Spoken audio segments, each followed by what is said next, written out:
मराठा आरक्षणाच्या पार्श्वभूमीवर प्रसिद्ध साहित्यिक विश्वास पाटील असे म्हणतात, ब्रिटिशकालीन 40 वर्षाच्या जनगणनेच्या शास्त्रशुद्ध नोंदी कधीही नाकारता येणार नाहीत. कारण ब्रिटिशांनी 1870 ते 1910 या काळात केलेल्या जनगणनेत मराठवाड्यासह महाराष्ट्रातील जाती, उपजाती, भटके, विमुक्त, अनुसूचित जाती जमाती यांची शास्त्रशुद्ध नोंद त्यावेळेस केलेली आहे आणि त्या नोंदींना इंडियन ॲडव्हान्स ऍक्ट 1872 नुसार कायदेशीर मान्यता दिलेली आहे. त्यामुळे या नोंदी नाकारणे कोणालाही शक्य नाही असे ज्येष्ठ साहित्यिक विश्वास पाटील यांचा दावा आहे.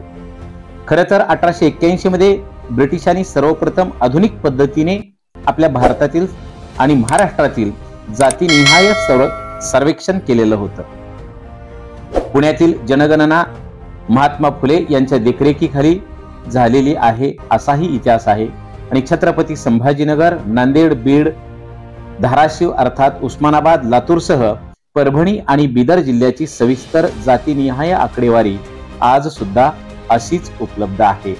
आपण स्वतः दिल्लीतील संसद ग्रंथालय, मुंबई, हैदराबाद अभिलेखागारातून मूळ नोंदी तपासल्या आहेत आणि ही आकडेवारी केवळ मराठा कुणबी समाजापुरती नसून ती सर्व जाती धर्मासाठी आहे आणि त्यात विशेष म्हणजे मराठा शेतकरी कुणबी यांची नोंद आहेच असे विश्वास पाटील ज्येष्ठ साहित्यिक म्हणतात.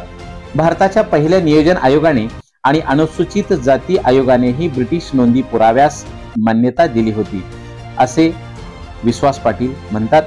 मंडल आयोग लागू करतानाही कोणीही या सत्याधिष्ठित नोंदीकडे पाहिले नाही अशी खंत सुद्धा त्यांनी व्यक्त केली. ब्रिटिशांनी 1891 मध्ये द इम्पेरियल रेकॉर्ड कीपर हे कायदेशीर पद निर्माण केले होते.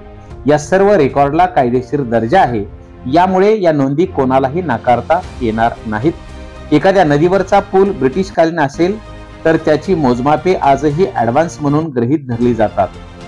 मुद्रा आणि मुद्रा विभाग, तुरुंग, कुशागार सर्व ठिकाणी हा पुरावा चालतो. मग कायद्याच्या कोणत्या कसोटीवर गोरगरिबांच्या या नोंदी आपण नाकारू शकता हा सगळ्यात मोठा प्रश्न आहे.